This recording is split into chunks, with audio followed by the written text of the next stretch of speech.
खूप मजा येणार आहे, कारण की लहानपणापासूनच आम्ही या सगळ्या गोष्टी बघत आलो आहे आणि आमचा एक लहानपणीचा किस्सा सांगतो. म्हणजे हा असा काहीतरी कंदाल करतो आणि शिव्या खातो लोकांच्या. असं आलंय बघ. आणि हे आमची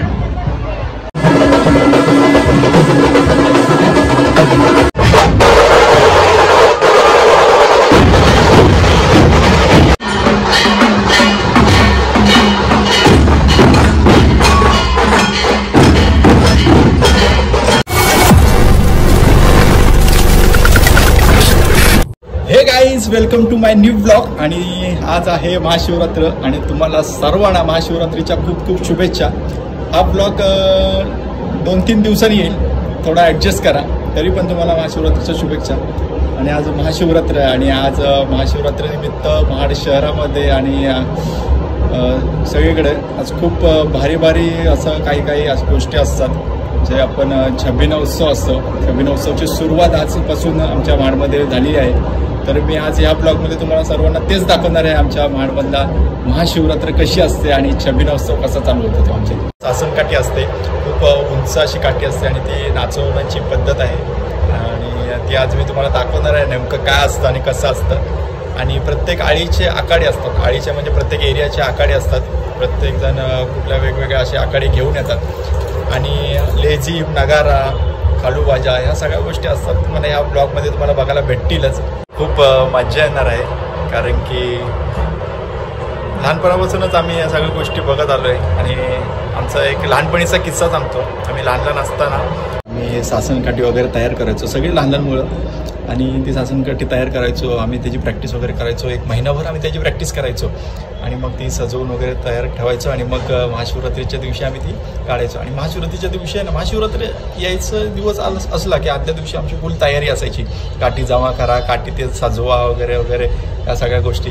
आणि ज्या दिवशी महाशिवरात्री असायची त्या दिवसापासून सकाळपासून आम्ही नुसते बाहेर बघायला, म्हणजे कधी जातोय बाजारात आणि कधी ह्या सगळ्या गोष्टी करतोय ह्या सगळ्या. आणि मग आम्ही त्या दिवशी आम्ही जेवायचो नाही, काही नाही, आम्हाला भूकच लागायची नाही महाशिवरात्रीच्या दिवशी, कारण की काहीतरी भारी असतं बाहेर असं तसं काठी नाचवणं वगैरे वगैरे.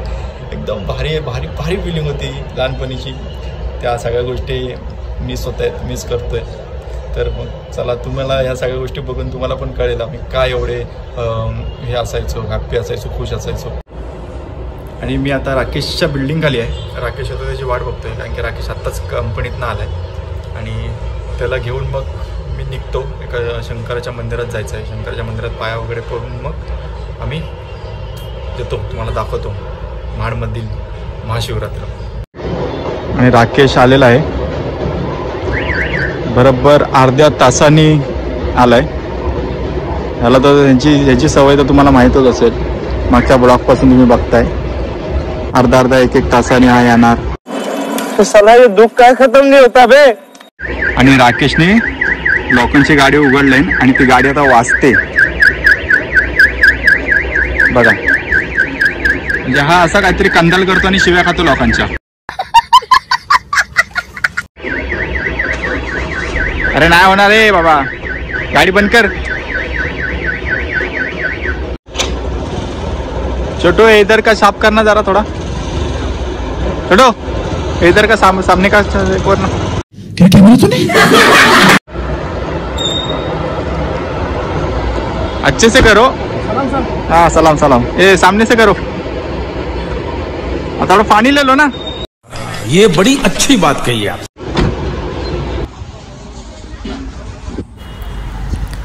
आणि हे जागृत देवस्थान आहे शंकराचं. आणि आता आम्ही तिथेच दर्शन घेण्यासाठी आलोय. आणि आम्ही आता आलोय शंकर बाप्पाच्या पाया पडून आणि आता आम्ही चाललोय महाडात. आणि आम्ही आता आलो आहोत महाडमध्ये. आणि हे रौद्रशंभो ढोल ताशा पथक यांचं वादन झालेलं आहे बहुतेक. हे चाललेत त्यांच्या घरी. आणि हे आपल्या समोर आहे मल्हार ढोल ताशा पथक. खूप छान असं वादन तुम्ही बघू शकता. आणि हे सासनकाठी ज्याला आपण बोलतोय, नाचवण्याची पद्धत आहे, परंपरा आहे जत्रेतली, महाडची महाशिवरात्रीमधली. मोठमोठे असे सासनकाठ्या नाचवण्याची पद्धत आहे, तुम्ही पाहू शकता समोर. आणि समोर असं मस्त सूर्य मावळताना आपल्याला दिसतंय. भारी असं सगळ्या गोष्टी आहेत, बघण्यासारख्या आहेत.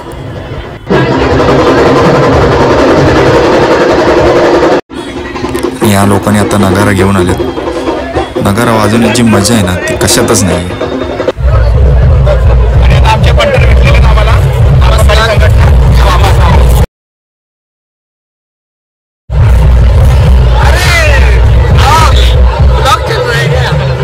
जोर जोर से बोल के लोगों को स्कीमें बता दे.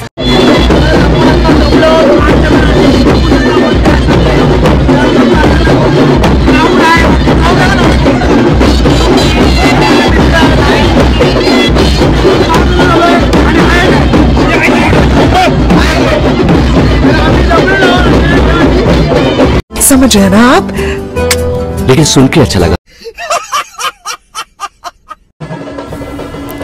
लेझिम आणि खालूबाजा म्हणजे प्रेम.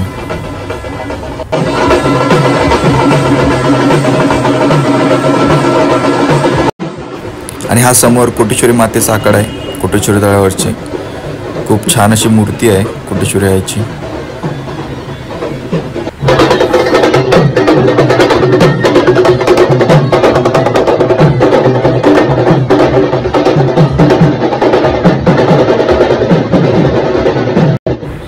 आणि हा समोर गवळाईचा आखाडा आहे आणि हनुमानाची मूर्ती खूप सुरेख आहे. मी तुम्हाला जवळून दाखवतो.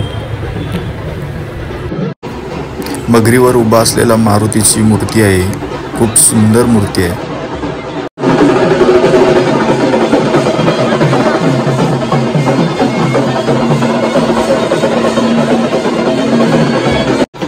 आणि हा नवीनगरचा आखाडा आहे.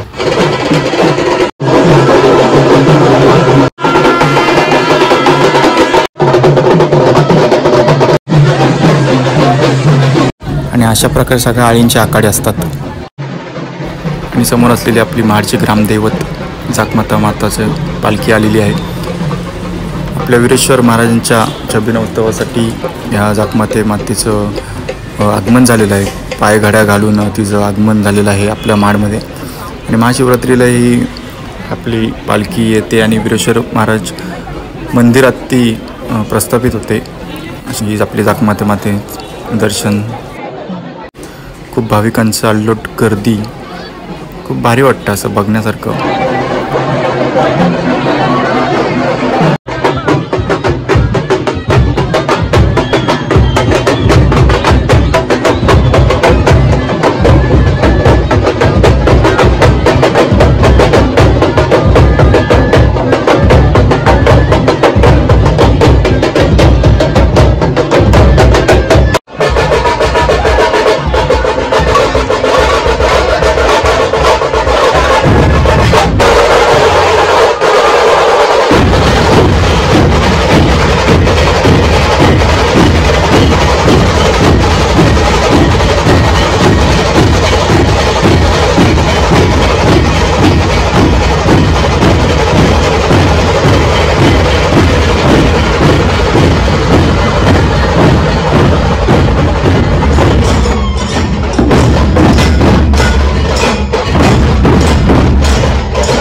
आणि अशा प्रकारे आपल्या महाडचा काय बोलतात त्याला महाशिवरात्रीचा सण उत्साह साजरा झाला आणि खूप भारी असं वाटतं आणि सगळ्या गोष्टी खूप छान वाटतात. आणि आता वेळ आली आपल्या सर्वांची रजा घ्यायची आणि ब्लॉग या सगळ्या गडबडीत ब्लॉग एंड करायला विसरलो, त्यामुळे आत्ता आपला असाच ब्लॉग एंड करत आहे, त्यामुळे क्षमा असावी. तर आता वेळ आली आहे तुमच्या सर्वांची रजा घ्यायची हा ब्लॉग तुम्हाला कसा वाटला ते कमेंटमध्ये नक्की कळवा. लाईक करा, शेअर करा आणि सबस्क्राईब करायला विसरू नका. धन्यवाद. एक तो लाइक और शेयर ठोक दीजिए महाकाल का, दबा के लाइक और शेयर ठोक दीजिए, 5000 लौटे दिख जाना चाहिए.